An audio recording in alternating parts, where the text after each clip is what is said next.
በጣም ይቅርታ ይደረግልኝ እንዳይጠጥር እየሰጋን ነው የምናስተምራችሁ እግዚአብሔር በሚያውቀው ክፍል ለተማሪዎቻችን የምንነግረውና አሁን እናንተ አደባባይ አወጥተን ለእናንተ እየነገርናችሁ ያለ ነው።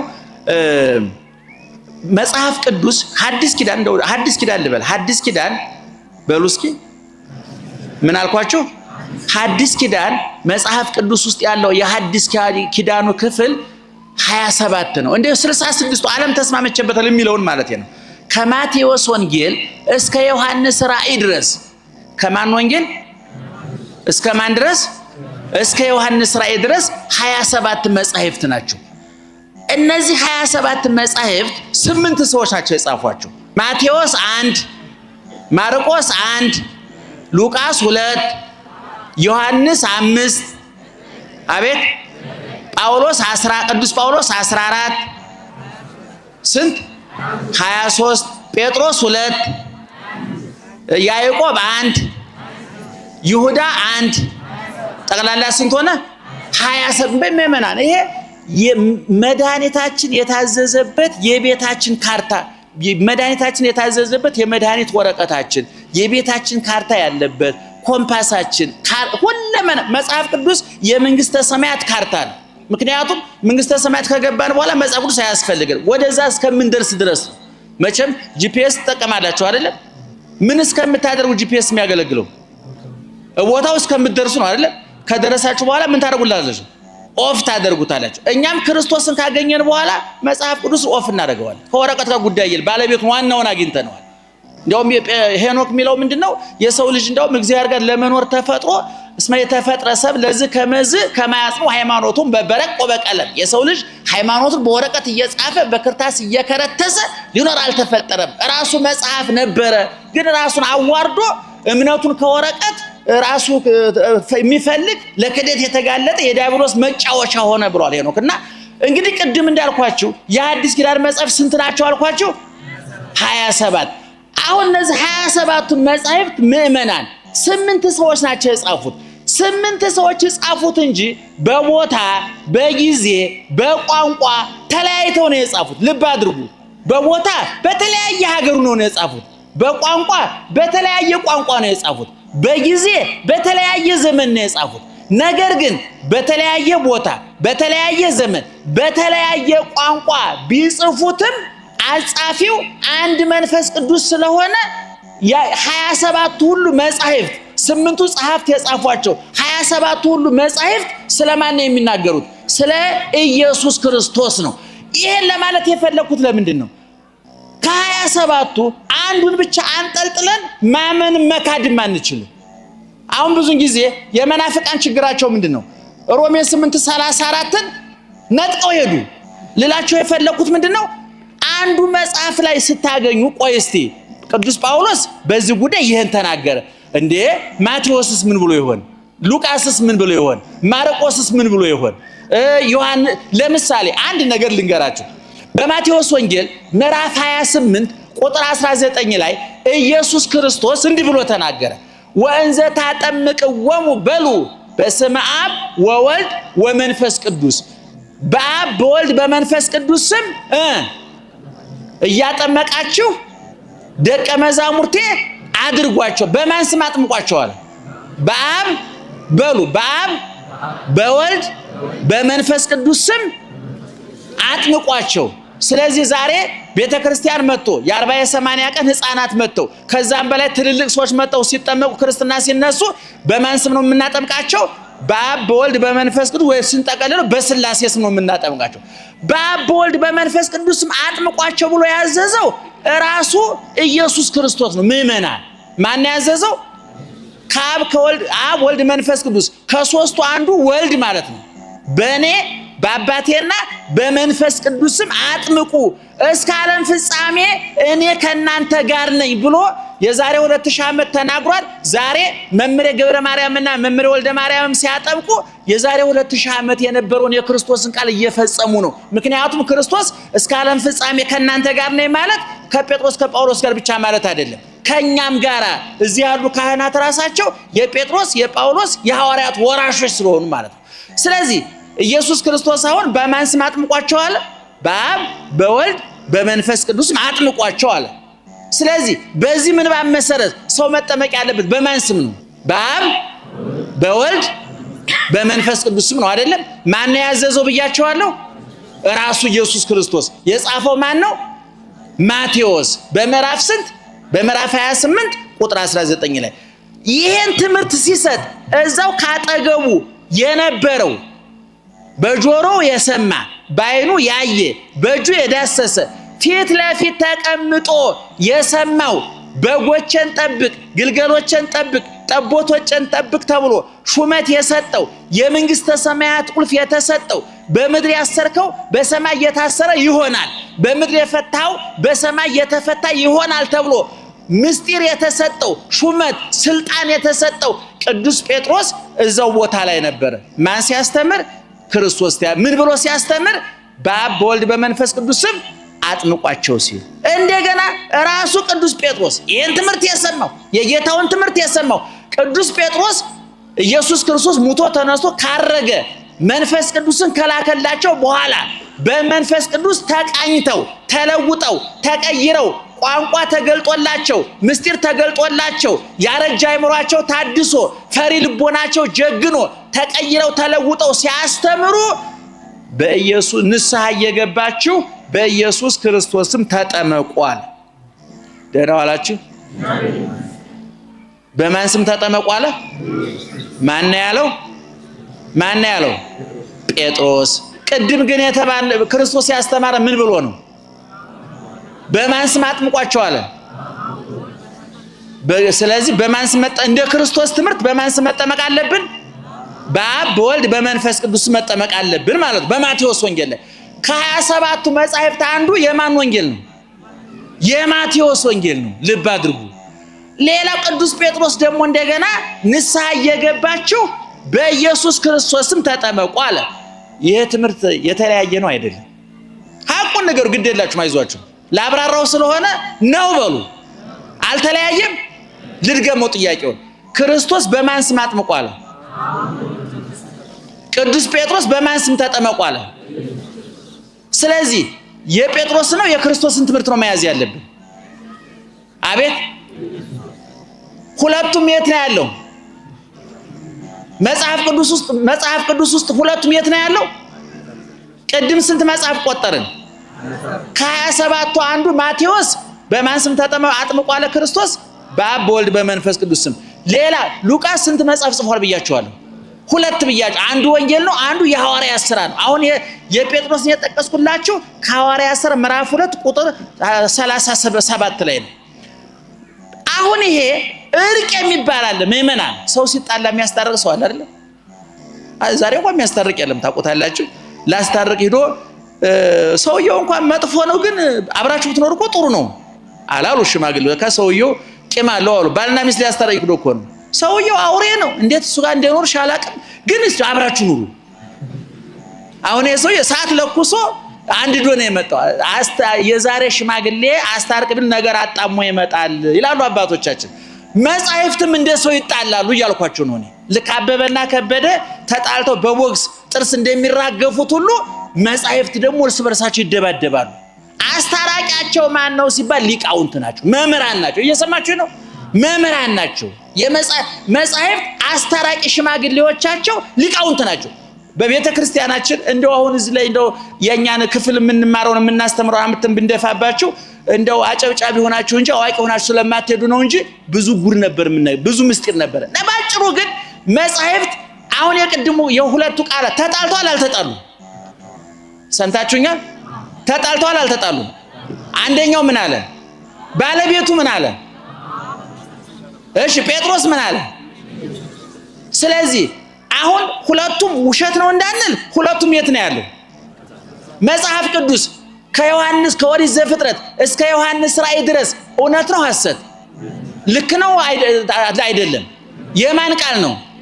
የእግዚአብሔር ቃል። ስህተት አለበት? ውሸት አለበት? አንዱን ጥለን አንዱን አንጠልጥለን አንዱን ሰርዘን አንዱን ደልዘን መሄድ እንችላለን? አንችልም።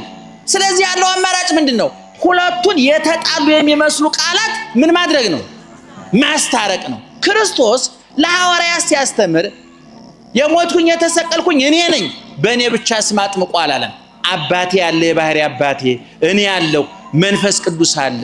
ስለዚህ ማንም ሰው መንግስተ ሰማያት የሚገባው ልጅነት የሚያገኘው በማን ስም ሲጠመቅ ነው? በአብ በወልድ በመንፈስ ቅዱስም ሲጠመቅ። ታዲያ ደቀ መዝሙሩ ባሪያው ታዛዡ ተላላኪው ቅዱስ ጴጥሮስ እዛው ቁጭ ብሎ ሰምቶ ተምሮ ትምህርቱን ማፍረሱ ነው ወይ ቢባል አይደለም። ልብ አድርጉ። አሁን ካብ ከወልድ ከመንፈስ ቅዱስ ሰው የሆነው ማን ነው? ሰው የሆነው ማን ነው? ስጋዬን የበላ ደሜን የጠጣ የዘላለም ሕይወት አለው ያለን አብ ነው መንፈስ ቅዱስ? ንገሩኝ። አብ ነው ወልድ? በዮርዳኖስ የተጠመቀው እጅግኑ የተቸነከረው ምራቅ የተተፋበት ሙቶ የተነሳው ያረገው ዛሬ በአብ ቀኝ ያለው በኋላ ለፍርድ የሚመጣው ወልድ ይመጣል። አሁን እነዚህ ቅዱስ ጴጥሮስ እያስተማራቸው ያሉ ሰዎች እግዚአብሔር መኖሩን የሚያውቁ ናቸው። እግዚአብሔር ዓለምን ፈጠረ፣ እግዚአብሔር ሰማይና ምድርን ፈጠረ ብለው የሚያምኑ ሰዎች ናቸው። አሁን ለእነዚህ ሰዎች አዲሱ ትምህርት ምንድን ነው?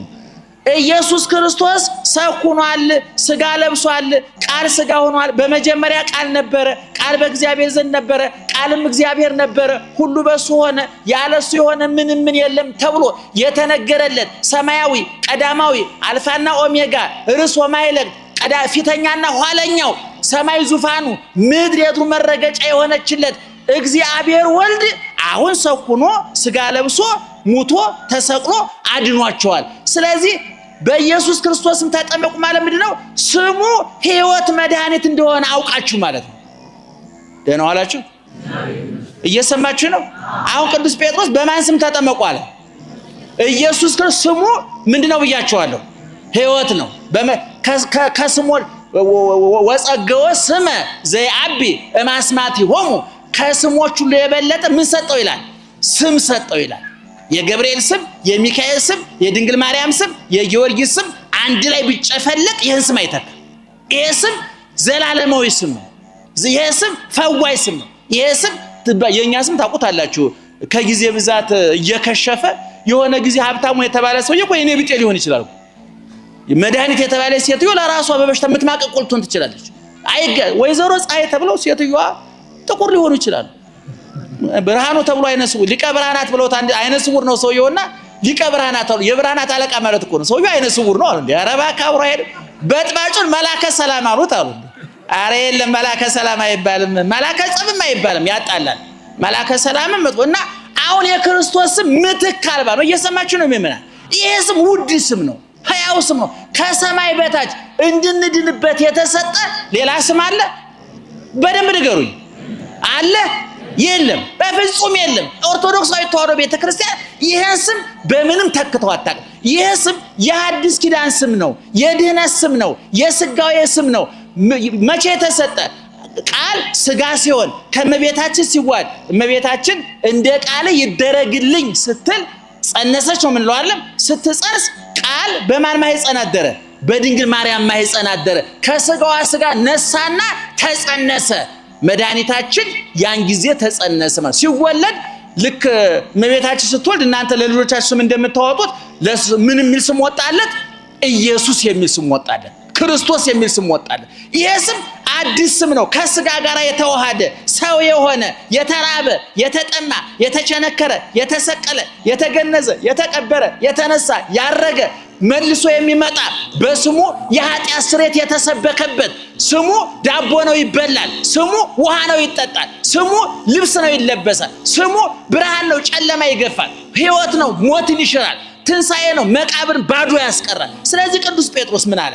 በኢየሱስ ክርስቶስ ስም ምን አሉ? ስሙ ምን እንደሆነ አምናችሁ ማለት ነው። አቤት መድኃኒትና ሕይወት እንደሆነ አምናችሁ። ስለዚህ ዋናው መጠመቅ ያለብን በማን ስም ነው? ማን እንዳስተማረን? ቅዱስ ጴጥሮስ በክርስቶስም ተጠመቁ ሲል ያንን ማፍረሱ ነው አይደለም፣ የበለጠ አጸን ነው። ይሄን እንደው ወደፊት ደግመን ስናስረዳችሁ ይገባቸው ብለን ተስፋ እናድርግ። አሁንም ገብቷቸው ፊታቸው ያስታውቃው ነው ለምን ደህና መሻቸው።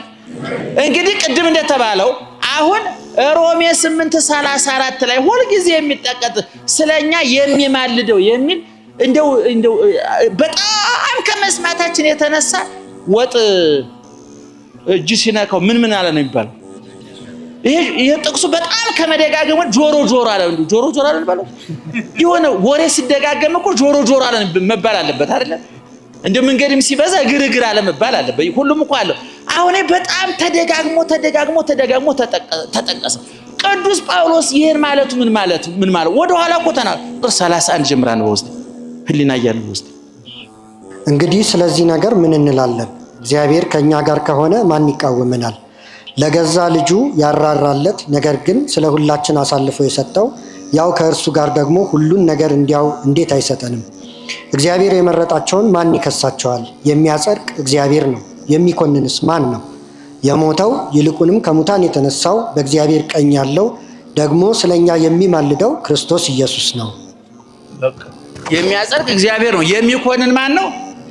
እግዚአብሔር ራሱ ኢየሱስ ክርስቶስ ነው። ስለዚህ ኢየሱስ ክርስቶስ የምንድንባቸውን ማስረጃው መንገዶች ነው። ቅድም ነግሬያቸዋለሁ።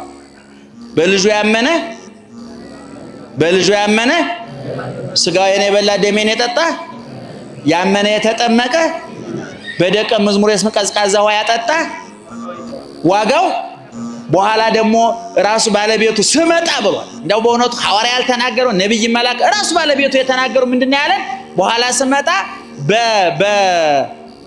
በዙፋን ተቀምጬ ይላል ባለቤቱ ከመይፈልጥ ኖላዊ አባጋ ማጣሊ በጎቹን ከፍየሎቹ ለይቶ ፍየሎች ከበጎቹ ለይቶ በየቦታቸው እንደሚያደርጋቸው እረኛው እኔም ጻርቃንን በቀኜ ኃጣንን በግራዬ አቆማቸዋለሁ ይልና ጻርቃንን እናንተ የአባቴ ቡሩካን ወደ ዘላለም ሕይወት ግቡ ይላቸው። ምን ስላደረጉ?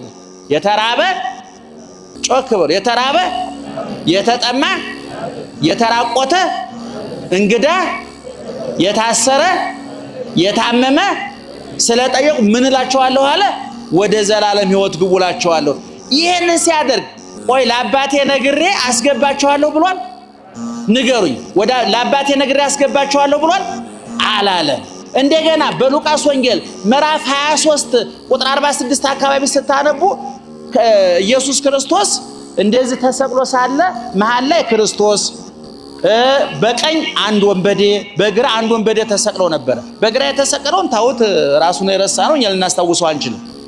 መከራ ያላስተማረው እንደባለገ ኑሮ እንደባለገ ሞት ራሱን ያዋረደው ምን እናርገውኛ? እግዚአብሔር ራሱን ያዋረኛል እናከብረው አንችልም።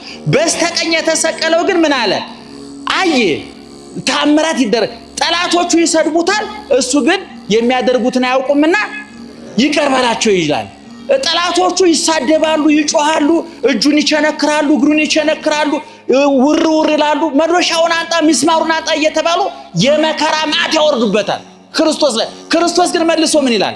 አባት ሆይ የሚያደርጉትን አያውቁምና ይቅር በላቸው። እነሱ መራራ ነገር ባፉ ይጨምራሉ፣ እሱ ደግሞ ከውስጥ ጣፋጭ ነገር አወጣ። እንደውም የግቢ ተማሪዎች ይኖራሉ ብዬ አስባለሁና አንዱ ባለቅኔ እንዲህ አለ ይወለጠ ብነ ጣዕመ ረራየከ መረራ ሐሞት ወአፍ ሐሞት ዘትበልኦ እስመ ለመሪር ሐሞት ጣዕመ ቃልከ አጥፎ አለ ባለቅኔ። የጥንት ቅኔ ነው እንግዲህ ካህናቱ ይሰሙታል። ምእመናን ለእነሱም ትንሽ ጣል እናርግላቸው ብዬ ነው። ደህና ዋላችሁ።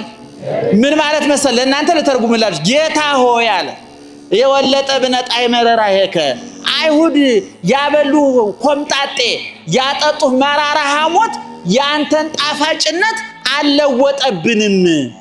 ምክንያቱም እነሱ ያጠጡን መራራ ሐሞት ጣፋጭ ቃልህ ሽሮታልና። ልብ አድርጉ። እነሱ ከላይ ምን እያጠጡት ነው ብያቸዋለሁ። እሱ ግን አባቶ የሚያደርጉትን አያውቁምና የቱ ይጣፍጣል? ቃሉ አይጣፍጥም? አሁን ይሄ ቃል ከመራራ ሐሞት ከጠጣፍ የወጣ ነው። እኛ ሰው ቤት ግብዣ ሄደን በልተን ጠጥተን ስንወጣ ምንድን ነው የምለው? አሁን ይሄን ወጥ ሰራው ብላ ነው፣ አሁን ይሄን እንጀራ ጋገርኩ ብላ ነው፣ አሁን ይሄን ጠላ ሰርግ ሄደን በል ጥርግ አድርጎ በልቶ ሲወጣ አሁን ይሄን ሁሉ ሰው እንደው ከሚያተራምሱ ምን አለ ገንዘቡን በልቶ እኮ እየወጣ ለምን ገንዘብ ያወጣሉ? ቁርጡን በልቶ ጣጩን ገልብጦ እያገሳ ሙሽሮቹን እያማ ነው የሚወጣው። እንኳን ኮምጣጤ ጠጥተን ጠጅ ጠጥተን እኮ ምስጋና የለንም እኛ ክፉዎች ነን። ባለቤቱ ግን ሐሞት ኮምጣጤ እየጋቱት እሱ ምን አለ? የሚያደርጉትን አያውቁምና እና ባለቅኔን ገልብጦ ምን አለ? ጌታ ሆይ የጠጣው ሐሞትና ኮምጣጤ ጣፋጭ ቃልን አላመረረብንም ማለት እና ቅድም እንደነገርኳችሁ እዛ ተሰቅሎ ሳለ ይሄ በስተቀኝ የተሰቀለው ወንበዴ አየ። የሚያየው ነገር የተገላቢጦሽ ነው። እነሱ ሁለቱ የተሰቀሉት አቅም አንሷቸው ነው፣ ማምለጥ ስላልቻሉ ነው። እጅግራቸውን ተጠፍረው ህዝቡን አንገሽግሸው ክርስቶስ በ3 ዓመት ወደ ግብጽ ሲሰደድ እነሱ ሌቦች ነበሩ። ይገርማቸዋል። ከ33 ዓመት ሊሞት ሲመጣም እነሱ ሌቦች ናቸው። እድሜያቸውን የጨረሱ በግፍ ነው። ሴት በመድፈር ገንዘብ በመዝረፍ ሰው በመግደል ቤት በማቃጠል ህብረተሰቡን ያንገሸገሹ ሌቦች ናቸው። እና ይሄ በስተቀኝ የተሰቀለው ምን አለ? በጣም የሚገርም ወንበዴ ነው እውነቱን ለመናገር። እና እባክህ በመንግስት ስትመጣ ምን አለ ሄራቅሊስ? እሱ እዚህ ቁጭ ብሎ እውነት ጎኑ የተሰቀለውን ንጉስ የሚያሰኝ ነው ወይ ክርስቶስ? ራቁቱን ተሰቅሎ እጅግሩ ተቸንክሮ ምራቅ እየተጠፋበት ሐሞት ኮምጣጤ እየጠጣ የሸዋግር ተደፍቶበት ክርስቶስ የንጉስነት ምልክት አለው የለውም? አይን ሲበራ ግን እዚህ አንተ ስቁል ዲበፀ መስቀል ወአንተ ንቡር ዲበ ኪሩቤል፣ አይኑ ጎኑ የተሰቀለውን ሳይሆን ሰማይ ያለውን ክርስቶስ አየ። ሐዋርያት አላስተማሩኝም፣ ነቢያትን አልሰማሁም። አላ ፀሐይ ቀጸበት ተኒ ፀሐይ ሲጨልም አየ፣ ተአምራቱን አየ። ስለዚህ ወዲያው ምን አለ? አቤቱ በመንግስት ስትመጣ ምን አድርገኝ? እስኪ እንደው አስበን በሉ እስኪ። ማን ያስበን? በምኑ ሲመጣ? በመንግስቱ ሲመጣ። ወዲያው ክርስቶስ የሰጠው መልስ አምላካዊ ዘላለማዊ ቁርጥ ያለ ውሳኔ ነው የሰጠው። እንደው በነገራችን ላይ የመጽሐፍ ቅዱስ ሊቃውንት ምን ይላሉ? በዓለም ላይ ቶሎ ፈጥኖ መልስ ያገኘ ጸሎት እንደዚህ ሰው ያለ ጸሎት የለም ይባላል። እዛው ጸለየ። የሰውዬ የሚገርማችሁ ከሞላ ጎደል እኮ እየሞተ ያለ ሰውዬ እኮ ነው። ወኔ ወደ እግሩ አካባቢ ሳይሞት ይቀርባል አንተ ተጋምሷል። እውነቴን እኮ ነው፣ እያጣጣረ እኮ ነው እየሞተ ያለ ማርያም። እውነቴን ነው፣ እየሞተ ያለ ሰው ተንጠልጥሎ የዋለ ሰው ነው። ግን እግዚአብሔር ምን አለ? እኔ በጣም ነው የሚገርም። ማርያምን ተስፋዬ ይለመልማል። ወዲያው ምን አለ? ዛሬ ከኔ ጋራ በገነት ትሆናለህ። አንተ ተቀድሞ ወያ ለአዳም ውስጥ ገነት፣ ከአዳም አስቀድሞ የት ትገባለህ? አሁን ይሄ ሰውዬ በመንግስት አስበ ሲለው ክርስቶስ እስቲ ቆይ ማመልከቻ ጥሩ ነው፣ ጸሎቱ ጥሩ ነው፣ ልባም ሰው ነህ፣ ለማንኛውም ላብ ልንገረውና መልሱን እነግራለሁ ብሎታል። አላ ወሳኝ አምላክ ነው እግዚአብሔር። ያጸደቀ እግዚአብሔር የሚኮንንስ ማን ነው? የሚማልደው ማለት መማለድ ማለት ለምሳሌ አንድ ምሳሌ ስጣችሁ። አሁን እናንተ ሐኪም ቤት ሄዳችሁ ዶክተሩ መድኃኒት ያዝላችኋል። ደህና ዋላችሁ? እርሶ ማን ነው ስሞት? እርሶ ጠይሙ። እርሶ ጣቴን ያነጣጠርኩበት መቼም የሆነ ሰው ላይ ሳላነጣጠር አልቀርም ብዬ ይንገሩኝ። ማን ነው ስሞት? ለምሳሌ ሐኪም ቤት ሄዳችሁ ዶክተሩ ኪኒን ሰጣችሁና 7 ቀን ጧት 2 ቀን 2 ማታ 2 ዋጥ ይላችኋል አይደለም? ተቀበላችሁ ቤታችሁ ገባችሁ። በዶክተርና በእናንተ መካከል 7 ቀን ግንኙነት አለ የለም? ምን ተቀበላችሁ መታችኋል? ለስንት ቀን? 7 ቀን ዋጥና ምንድነው ያላችሁ? ናና ያላችሁ። በእናንተና በሐኪሙ መካከል ግንኙነት አለ የለም? የት ነው ግንኙነት? መረቂቅ ነው እንደ ሐኪሙ እንዴ? እሺ ጧት መጥቶ አንተ እንትና መድኃኒቱን ዋጥከው እንደ ይላችኋል። እናንተ 10 ጊዜ ከምቅም ብላችሁ 6ቱን አንድ ጊዜ መቃም ትችላላችሁ? አትችሉም። መብታችሁ ነው። መድኃኒቱን ከሰጠ በኋላ በእናንተና በዶክተርና በበሽተኛው መካከል ግንኙነት የለም። የኛ አምላክ ግን ይሄን በደንብ ተረዱኝ። ስጋዬን የበላ ደሜን የጠጣ እሺ ይሄ መድኃኒት ሰጥቶናል አልሰጠንም? መድኃኒቱን ሰጥቶን እንደ ዶክተር በቤቱ አልተኛም። ሁል ጊዜ በምንጽህ ቅዳሴ ስጋው ደግሞ ሲቀበሉ ምን ነበር? ምንድነው? ቅዱስ ሀበኒ ከመእንሳ ዘንተ ስጋ ለሕይወት ዘንበለ ኩነኔ። ይህን ስጋ ያለ ፍርድ ይህን እንደመቀበል ዘንድ መቀበሉ ስጠኝ ነው። ስጋውና መቀበሉ ስጠኝ ነው። ምን መቀበሉ ነው የሚሰጠን? ስጋውንማ ሰጥቶናል። አንድ ጊዜ ደፍሬ እበላህ ዘንድ ደፍሬ እጠጣህ ዘንድ ምክንያቴን ትቼ በኃጢአት ማመካኘቴን ስትቼ ንስሐ ገብቼ ደፍሬ ስጋህን እንዲበላ ደምህን እንዲጠጣ መድኃኒቱን እንዲውጥ አርገኝ ብለን እንጸልያለን። ክርስቶስ ስጋውን ሰጥቶን ደሙን ሰጥቶን ያመነ የተጠመቀ ይድናል ብሎን አንድ ጊዜ አዝዣቸዋለሁ እንደ ዶክተሩ ቤቱ ሄዶ የሚተኛ አምላክ አይደለም። ዛሬም በሰማይ ሆኖ ይቆጣጠረናል። ከኛ ጋር ነው። ሁል ጊዜ ዘወትር ከኛ ይማልዳል ማለት ዘወትር ከእናንተ ጋር ነው ማለት እየሰማችሁ ነው። እኔም በማርያም ስሙ አሁን ክርስቶስ ተነስቷል፣ ሙቷል፣ ተቀብሯል፣ ተነስቷል፣ አርጓል። በማን ቀኝ ነው ያለው? በአብ ቀኝ ነው ያለው። አሁን ግን ዛሬኛ ስጋውን ስንበላ ደሙን ስንጠጣ ንስሐ ስንገባ አምነን ተጠምቀን ስንድን ከኛ ጋር አለ የለም? አሁን እዛ አለ የለም? ባጭሩ አለ የለም?